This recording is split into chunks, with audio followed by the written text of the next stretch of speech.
orang puasa terus dia berbekam, batal nggak?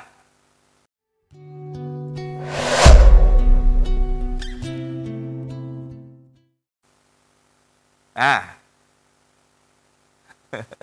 batal nggak Pak? Itu ada dua hadis yang bertabrakan, dua-duanya sahih. Disebutkan yang pertama ya, Nabi pernah melihat ada orang berbekam. Ya berbekam itu kan ada tukang bekamnya dan ada orang yang dibekam. Itu di bulan Ramadan, Nabi berkomentar, ini hadisnya sahih, aftarul hajimu wal mahjumu.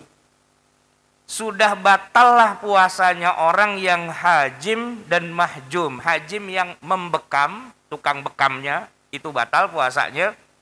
Wal mahjumu dan orang yang dibekam. Sahih Pak, hadisnya itu sahih. Nah, tapi kalau kita di Indonesia, kita kan rata-rata mazhabnya Syafi'i Pak ya. Kita nggak bilang berbekam itu membatalkan. Kenapa? Karena kita punya hadis yang lain bahwa Rasulullah Shallallahu Alaihi Wasallam pernah berbekam dalam keadaan berpuasa. Kan bentrok tuh Pak dua hadis itu, sama-sama sahih, tapi bentrok. Nah, saudara-saudara kita di Saudi Arabia itu rata-rata mazhabnya Hambali. Dan Imam Ahmad bin Hambal melihat bahwa hadis yang menyebutkan aftarul hajim wal mahjum itulah yang bisa dijadikan pegangan. Batal orang yang membekam dan yang dibekam. Maka dalam mazhab Hambali berbekam, hijamah membatalkan puasa. Dan turunan-turunannya, donor darah, kan keluar darah banyak tuh, batal. Luka, keluar darah banyak, batal. Dasarnya dari hadis aftarul hajimu wal mahjum. Nah sementara selain mazhab Hambali, kita nih di Indonesia rata-rata mazhabnya Syafi'i. Kenapa kita nggak pakai hadis itu padahal hadisnya sahih? Karena ada hadis yang lain, sahih juga. Dan ini dia Pak, secara garis waktu, kejadian Nabi bilang aftarul hajim wal mahjum itu duluan, kemudian berlalu beberapa saat, ternyata suatu ketika Nabi justru lagi bulan puasa, Ramadan, beliau lagi puasa, beliau berbekam. Nah, mana hukum yang berlaku? Yang berlaku yang belakangan.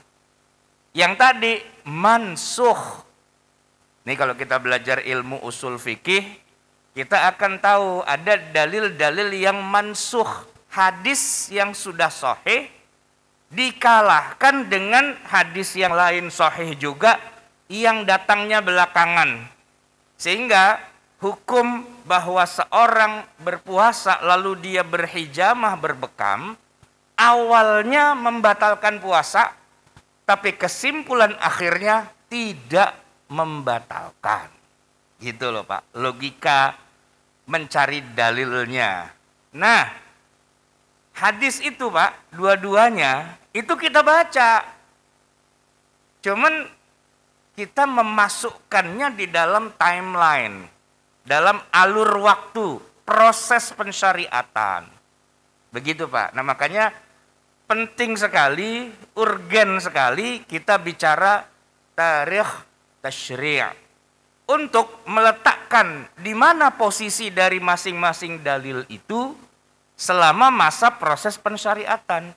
Biar yang terakhirnya itulah yang kita pakai, bukan yang awalnya. Itu contoh hadis Pak, spoilernya.